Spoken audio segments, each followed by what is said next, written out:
Hello, friends. This is a podcast to get you ready for your quiz tomorrow. Matt Dalton requested a little podcast to get you grooving on comparing two proportions. So, just a reminder in your book, what we talked about on Friday, that I have two formulas here that are in your packet, one for a two proportion interval, another for a two proportion Z statistic. And remember what we're doing here is we're going to start with a null hypothesis that says the two groups are the same. And then I'm going to find the p-value, which is the probability I would get a result that different if, in fact, there's no difference between the two groups. So I'm just comparing two groups.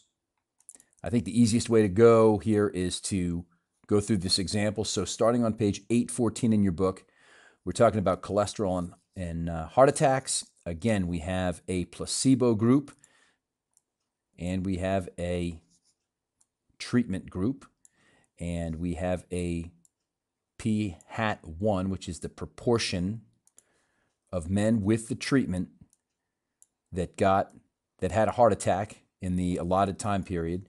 And then this one is the number of men that had a heart attack in the placebo group, in other words, with no treatment. So there's my second p hat. Here's my first p hat.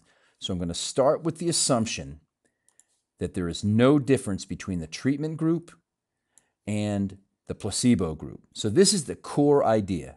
You got this, you're all set. And when we find a p-value, or if we do a confidence interval, we're trying to decide, is there a difference? Is there evidence that there's a difference between the treatment and no treatment? And if there is a difference, the confidence interval will tell us how big a difference there is between the two treatments.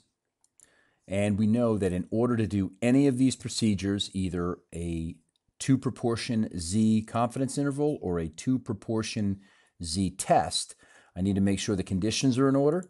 So that's what they do here. They say that our sample of the two groups, you can pause and read this or read it in your book if you need to. And then they go about this process for saying it's normal. So what they do here is they combine all the groups.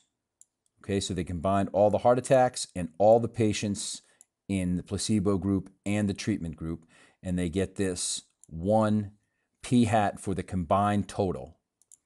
And what they do with this combined total is they say that because both the combined p hat times the sample size, the combined for either one is greater than 10, we're all set. And the other way to go about this is to just go each group and see if each group has n times n1 times p hat 1 is greater than 5, n1 times 1 minus p hat is greater than 5. And they combine them here, which is a little different, but either way is fine. Basically, you just got to talk about normality. And you can do it the way they do it here in the book, which is pretty easy, or you can just do both groups individually. And then see the connection here. What they're saying, and a good thing to know for the AP exam, is they say they're independent just because all the men were assigned randomly to a group. They say that because it was randomized, we're going to assume that these two groups are independent. So again, that's the hard part of the test. From here on, we're doing calculations. We're going to write out the formula from your packet, and we're going to show the Z statistic, and the calculator is going to do all the work.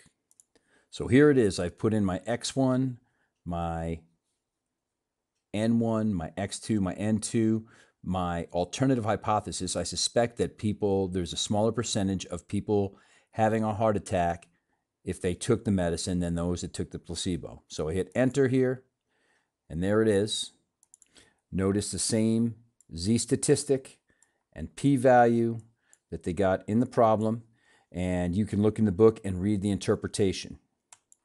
Now, just to bring it all back home, here's your homework problem, and notice you got two groups here. We're doing AIDS testing this time.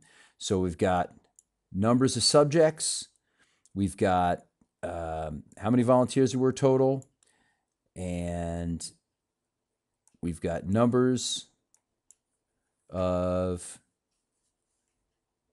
subjects who had developed AIDS.